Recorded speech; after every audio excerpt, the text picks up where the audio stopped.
Adik, jom keluar. Tu, ada sini ada jalan bukit naik atas. Sebab kita nak test trailer yang baru modify ni macam mana dia punya handling nanti bila naik bukit. Siapa menyangka Nurwadihan Wira Sudebja yang mengidap cerebral palsy mampu merasai pengalaman hidup yang lebih mencabar seperti insan normal yang lain. Semuanya tidak akan menjadi kenyataan tanpa keazaman bapanya, Wira Sudebja Rabu, 48 tahun, yang menjadi kaki dan tangan untuk gadis berusia 15 tahun ini keluar daripada stigma masyarakat. Kisah dua beranak ini menjadi perhatian warganet selepas video yang memaparkan Wira mendukung Wadihan hingga ke garisan penamat ketika menyertai Kuala Lumpur Standard Chartered Marathon sejauh 21 km tular di media sosial. Bagi Wira, ia bukanlah sekadar perlumbaan, sebaliknya setiap langkah dan kudrat yang digunakan membawa anak syurganya itu memberi 1001 makna untuknya sebagai seorang ayah yang memiliki anak cerebral palsy. Sebab saya tahu anak saya dia tak akan mampu berjalan semua hidup dia. Saya tahu anak saya ni memang tak boleh buat apa dah. Kan? Tapi bila sebab macam tu, saya dapat rasakan seolah-olah saya dapat berlari bersama dengan dia. Itu yang saya nak cuba bawa juga masa hari itu. Alhamdulillah, ia berjaya. Penyakit cerebral palsy berpunca daripada kecederaan kekal pada bahagian otak dan berlaku kepada kanak-kanak berusia 3 tahun ke bawah menyebabkan pengidap berdepan masalah pergerakan.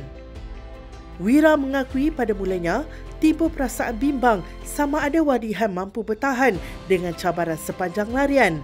Namun kebimbangan dan penat lelahnya hilang sebaik melihat senyuman terukir di wajah anaknya ketika melintas garisan penamat yang menurutnya sangat membantu membina perkembangan emosi bagi anak seperti Wadihan. Ketawa dia tu memang mahal lah. Dan ketawa dia ni ikhlas. Kita tak boleh nak paksa dia ketawa tau. Dia tak ada berfikir kan. Jadi bila dia happy memang dia akan ketawa. Maknanya dia boleh merangsang emosi dia supaya menjadi lebih baik. Dan itulah Alhamdulillah Dihan ni anak yang membesar dengan tangisan daripada kecil. Sekarang ni dah boleh ketawa dan mengubah hati-hati manusia kat luar sana. Wira berkata dia juga tidak dapat lari daripada perspektif masyarakat, namun bapa kepada dua cahaya mata ini menegaskan bahawa dia telah membuat persiapan dan latihan untuk memastikan dirinya dan Wadihan dalam keadaan baik dari segi stamina dan kesihatan sebelum meneruskan aktiviti sukarlasak yang disertai. Anak yang tak boleh buat apa-apa ni macam mana? Kadang-kadang mungkin ada orang yang ada persepsi, okey ke tak okey anak dia ni kan? Tapi kita sebagai parent, saya nak semua orang tahu bahawasanya kita dah memang buat persediaan yang cukup. Bukannya saja-saja buat. Saya training dulu. Saya angkat dia kat rumah. Saya sendiri, saya angkat dia kat rumah, saya ambil jarak lebih kurang sama. Sebab saya nak tahu mampu ke tak saya nak buat. Tidak hanya sekadar menyertai maraton, Wira dan Wadihan juga aktif dalam aktiviti mendaki bukit dan berbasikal, malah turut menerima pengiktirafan Malaysia Book of Records atas penyertaan mereka dalam acara duathlon dengan menaiki kerusi roda. 2020 saya bermula dengan menaiki Bukit Fraser. Bukit Fraser tu saya naik basikal bawa dia kat belakang. Berjaya Alhamdulillah. Kemudian 2021 PKP tak dapat nak buat. 2022 tahun lepas saya bawa dia di beberapa bukit dan penutupnya saya buat di Wang Kelian Perlis. Saya naik sebelum tu saya naik bukit yang susah lah macam Gunung Jerai. Gunung Jerai pun saya pernah bawa dia naik atas, memang orang tak pernah fikir nak buat kan. Wira bersama beberapa wakil ibu bapa menerusi kumpulan aktiviti kecergasan beroda yang dinamakan Bikes Able, menyeru lebih ramai ibu bapa yang senasib menyertai kumpulan ini sebagai sistem sokongan dalam membesarkan anak istimewa.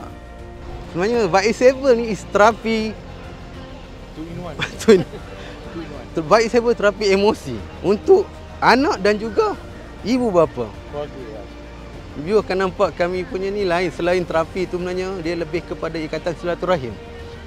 Ini sebenarnya satu keluarga. Dia lain sikit.